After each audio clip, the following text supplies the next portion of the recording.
అన్నమయ్య జిల్లా రాజంపేట మండలంలోని ఆకేపాడు గ్రామంలో ఘనంగా నిర్వహించిన వివాహ రిసెప్షన్కు మాజీ ముఖ్యమంత్రి వైఎస్ఆర్ కాంగ్రెస్ పార్టీ అధ్యక్షుడు వైఎస్ జగన్మోహన్ రెడ్డి హాజరయ్యారు.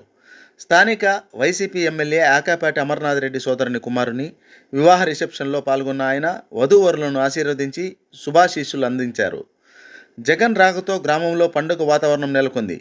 జగన్ను ఒకసారి చూడాలని భారీగా అభిమానులు, కార్యకర్తలు, ప్రజలు తరలిరావడంతో అక్కడ జనసందోహం నెలకొంది. జగన్ను సమీపంలో చూసి క్షణం పాటు చేతులు కలపాలని ఉత్సాహంతో కార్యకర్తలు, అభిమానులు పోటీ పడడంతో తోపులాట జరిగింది. పరిస్థితి అదుపు తప్పకుండా ఉండేందుకు పోలీసులు భారీ బందోబస్తు ఏర్పాటు చేశారు. అదనంగా సిబ్బందిని ఏర్పాటు చేసి క్రమశిక్షణగా పాటించే వరకు చర్యలు తీసుకున్నారు. ఈ సందర్భంగా స్థానిక ప్రజలు జగన్పై తనకున్న అభిమానాన్ని వ్యక్తం చేస్తూ సీఎం సీఎం అని నినాదాలు చేశారు. వధూవరులు, వారి కుటుంబ సభ్యులు జగన్ ఆశీర్వాదాలు పొందినందుకు ఆనందం వ్యక్తం చేశారు.